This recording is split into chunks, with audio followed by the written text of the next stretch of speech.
Chapitre 1er.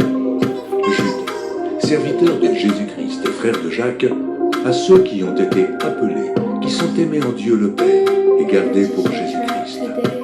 Que la miséricorde, la paix et la charité vous soient multipliées.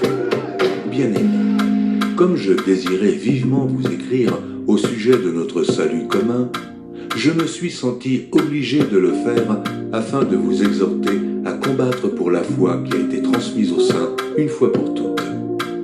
Car il s'est glissé parmi vous certains hommes dont la condamnation est écrite depuis longtemps, des impies qui changent la grâce de notre Dieu en dissolution et qui renient notre seul Maître et Seigneur Jésus-Christ.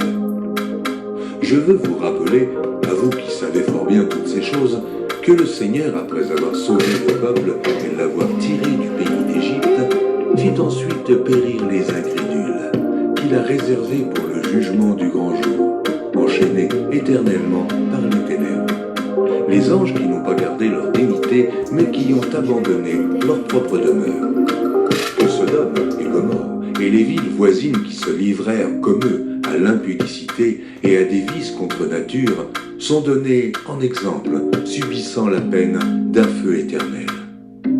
Malgré cela, ces hommes aussi, entraînés par leur rêverie, souillent pareillement leur chair, méprisent l'autorité et injurient les gloires.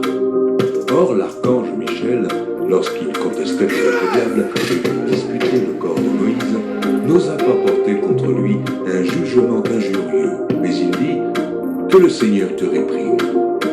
Eux, au contraire, ils parlent d'une manière injurieuse de ce qu'ils ignorent, et ils se corrompent dans ce qu'ils savent, naturellement, comme les prêtres. Malheureux, car ils ont suivi la voie de Caïn, ils se sont jetés pour un salaire dans l'égarement de Balaam, ils se sont perdus par la révolte de Corée.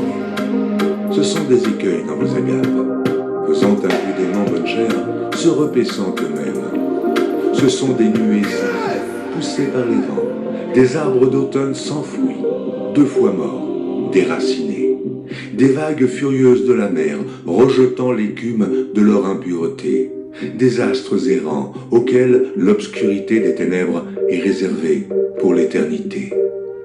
C'est aussi pour eux qu'Enoch, le 7e depuis Adam, a prophétisé en ces termes.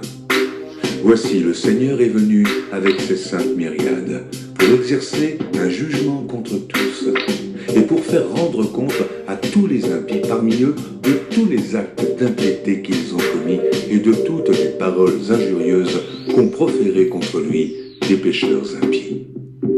Ce sont des gens qui murmurent, qui se plaignent de leur sort, qui marchent selon leur convoitise, qui ont à la bouche des paroles hautaines, qui admirent les personnes par motif d'intérêt.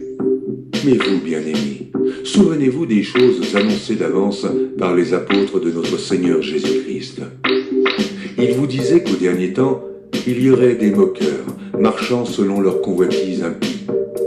Ce sont eux qui provoquent des divisions, hommes sensuels, n'ayant pas l'esprit. Pour vous, bien-aimés, vous édifiant vous-même sur votre très sainte foi et priant par le Saint-Esprit, maintenez-vous dans l'amour de Dieu en attendant la miséricorde de notre Seigneur Jésus-Christ pour la vie éternelle. Reprenez les uns qui contestent, sauvez-en d'autres en les arrachant du feu, et pour d'autres encore, ayez une pitié mêlée de crainte, haïssant jusqu'à la tunique souillée par la chair. Or, à celui qui peut vous préserver de toute chute et vous faire paraître devant sa gloire irrépréhensible et dans l'allégresse, à Dieu seul, notre Sauveur, par Jésus-Christ notre Seigneur, soit gloire, majesté, force et puissance, dès avant tous les temps et maintenant et dans tous les siècles. Amen.